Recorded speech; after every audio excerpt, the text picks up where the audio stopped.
What's happening, people? You're tuned into the mixtape right now with your girl Amy, the only place to be on a Thursday night. Now here's what's coming up on the show. Get the lowdown with Mr Midas.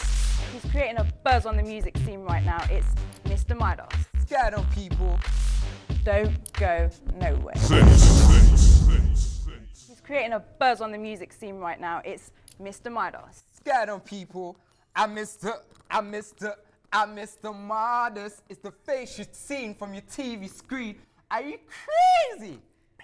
I have to say, what an entrance. What's going on, baby girl? How you doing? Very nice to see you. Welcome to the mixtape.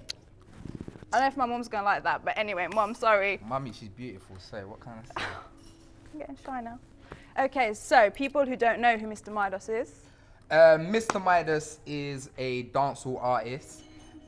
Loud, very bright, very energetic. I've been in the scene for a long time. I do presenting, I do all kind of stuff.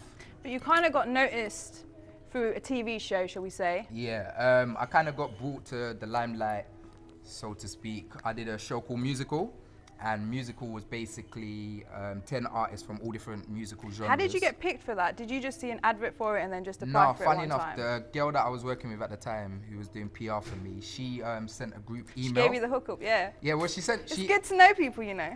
It's very important. So she sent a group email out to different people, and all they wanted to see was people's MySpaces. And I've got a mindset that anything you do, it's got to be very professional. Like, you have to do everything to the best of your ability. So you're a perfectionist? Of course. Come on, baby. Can't you see that? Okay. This baby business. Mom, I'm so sorry. Sorry. But yeah, so my MySpace was very, very professional at the time. And they sent loads of artists, and they was interested in two, myself and another artist called Vassetti, Mr Audio Crack. And then we met them, and they had a kind of audition kind of thing. But before that all came about, and you got the hookup. And I got the hookup. What were you doing before that with the whole music thing? I've been in the scene for a long time. Like, people underground in the scene have known about Mr Midas for a long time. So, funny enough, before I did Musical, I was out in Atlanta. Oh, wow. I was out in Atlanta doing a lot of stuff. I had stuff popping in Atlanta, doing shows, radio, got a clothing deal. So if you were out there in Atlanta doing your thing, why would you go on a TV show over here in the UK? Because a few reasons. Basically, when I was out in Atlanta, a lot of stuff was kind of popping off, but personal reasons, things were happening back home, so I had to come back to the UK, sort out some personal stuff. And then because I was here, I'm based here, obviously this is where my first career path should think, so I was kind of working hard, trying to get some stuff popping here. And it got to the point where I was actually going to quit music. I was like, I'm not doing this no more. It's just getting on my nerves. And what keeps you going? Like, you know, when you kind of have those times, like, you really into your music and you really want to make it a success, but then you have your days when it's like, oh, I don't think this is going anywhere. How do you keep going? Do you know what? I've got a box like that. It used to be like that. It's like that now. And it's like that, yeah? Yeah, it's going to get bigger, but I keep everything I do. Every flyer from every show, every interview, everything, tapes, everything I do, I keep in this one box. Get that box out. And when I'm having one of them days, Mr Midas is having a low day. And I open the box and I surprise myself.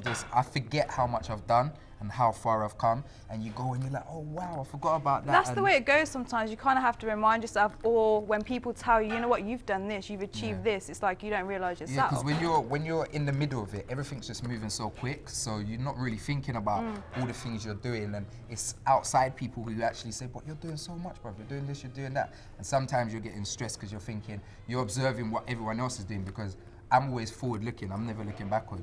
So I'm looking at where I want to go to and people that are forward. Isn't that the best way though? Of course, it's the only way. How about the people around you? How do they encourage you? I think to have strong and positive people around you is very, very important. And I hate negative energy. I'm very much about auras and how people are. Even for me to work with someone, if I don't like their energy or their aura, I won't work with them. They could be a huge superstar, but if I don't have that chemistry with them, I don't want to do it. So obviously you got noticed on the TV show. Now, how about people you know? Did anyone change like their attitude towards you, like when you started getting all this attention? Of course, people do change, and like, funny enough, when I did the TV show, I kept it very low key. I didn't even tell anyone. Like my dad had to switch on TV to even know I was on TV. That's how bad it was. No way. Like I told like 4 people that was Is that because you're not allowed to tell anyone, or? It was a bit of both. A bit because I ain't allowed to tell You didn't even tell your dad? I didn't even tell him. But That's so bad, Dad. Apologise. I already have. But No, he was happy- apologise on he was- TV. he was happy to see me on TV anyway. But the reason why I did that is because during my career, I've had so many people say that they're gonna make this opportunity happen, or this is gonna happen, this is gonna happen. You get excited and you tell everyone. I think that's and then like when it the don't come to industry pass, as a whole. So when it doesn't come to pass, so now I keep things very close until they happen. Yeah, but your dad, come on. Seriously. No, he knows now, innit? And he was very happy, he was very proud. I don't think anyone was more excited So than who him. did you tell? I told my mum, my brother and sister knew, and one of my cousins. That was Wow. it. Didn't tell anybody else.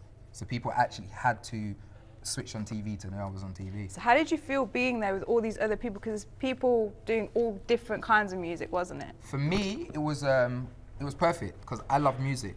I'm a dancehall artist, but I don't just listen to dancehall.